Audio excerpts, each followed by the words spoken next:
வணக்கம். நான் கனி மார்த்தாண்டன்.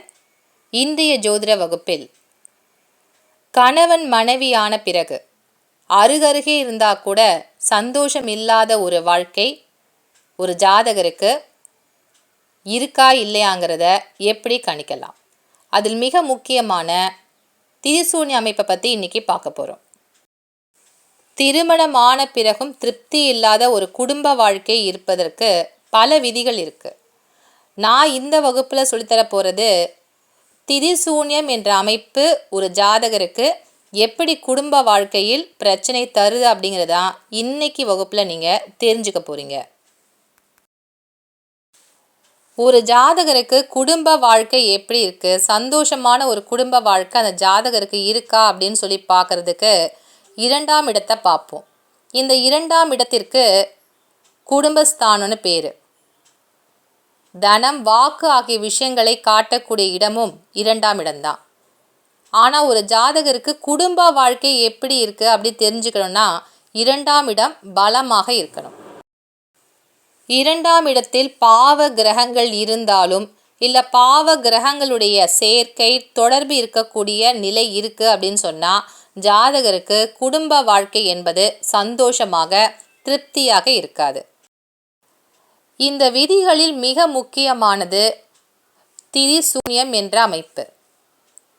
இது யாரும் அவ்வளவா பகிர மாட்டாங்க. ஏன்னா இந்த திரிசூன்யம் அப்படிங்கிறது ஒரு ஜாதகருக்கு ஜாதகர் மாறுபடும்.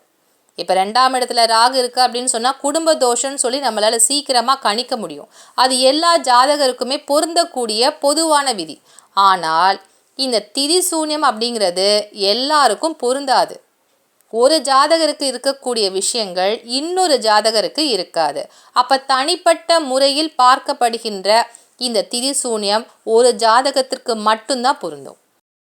முதல்ல அது என்ன விதி அப்படிங்கிறத சொல்லிட்டு அதை எப்படி நம்ம ஜாதகத்தில் பொருத்தி பார்க்கணுன்ற கணிப்பு முறையும் நான் சொல்கிறேன்.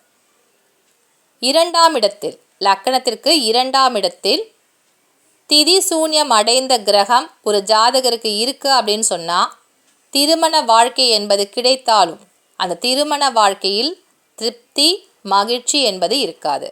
கணவன் மனைவியாக வாழக்கூடிய அந்த குடும்ப வாழ்க்கையில் அந்த ஜாதகருக்கு நிறைவு என்பது இருக்காது.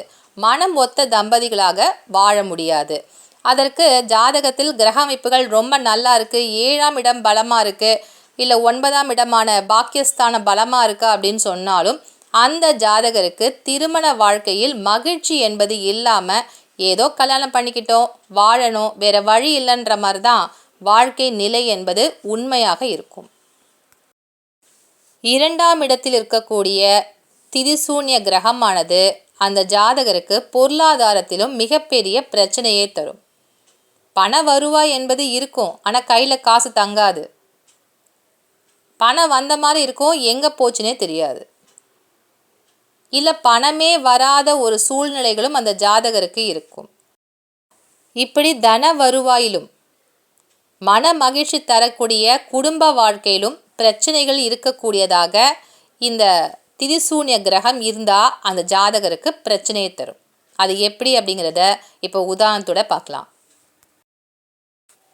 இந்த உதாரண ஜாதகத்தில் நான் ராசி கட்டத்தை எடுத்திருக்கேன். மிதுன லக்கணத்தில் பிறந்த ஜாதகர், 2ஆம் இடத்துல குரு உச்சம் பெற்ற நிலையில் இருக்கக்கூடிய ஜாதக அமைப்பு. இப்போ 2ஆம் இடத்துல சுப கிரகங்கள் இருந்தாலே ஒரு ஜாதகருக்கு குடும்ப வாழ்க்கை தனம் என்பது சிறப்பாக இருக்கும் அப்படிங்கிறது பொதுவான ஒரு விதிகள்.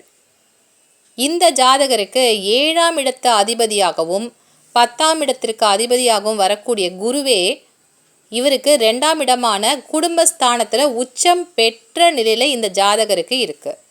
அப்போது அவருக்கு 7ஆம் இடமான கலத்திரஸ்தானம் 2ஆம் இடத்துல உச்சம் அடைந்ததால் திருமண வாழ்க்கை ரொம்ப சந்தோஷமாக நிம்மதியாக இருக்கக்கூடிய ஒரு குடும்ப வாழ்க்கை இந்த ஜாதகருக்கு இருக்கணும் அப்படிங்கிற விதி. ஆனால் இந்த ஜாதகருக்கு குடும்ப வாழ்க்கையில் ஒரு சந்தோஷம் என்பது இல்லாத ஒரு நிலையில் இருக்கின்றார். 2ஆம் இடத்துல குரு உச்சம் பெற்று இருக்காரு, 7ஆம் இடத்த அதிபதியாகவும் இருக்காரு. அப்போ உச்சம் பெற்ற நிலையில் இந்த ஜாதகருக்கு ஒரு குடும்ப வாழ்க்கை சந்தோஷமாகத்தானே இருக்கணும். குடும்ப வாழ்க்கையில் ஏன் சிக்கல் இருக்குது அப்படின்னு சொல்லி பார்த்தீங்கன்னா இந்த ஜாதகருக்கு திதி சூன்யம் அடைந்த கிரகமாக குரு செயல்படுகிறார். அதான் முக்கியமான காரணம். திதி அப்படின்னு சொன்னால் நம்ம பிறக்கும்போது என்ன திதியில் பிறந்திருக்கோம்? அமாவாசை, பௌர்ணமி, அஷ்டமி, நவமின்னு இப்படி எத்தனையோ திதிகள் இருக்குது.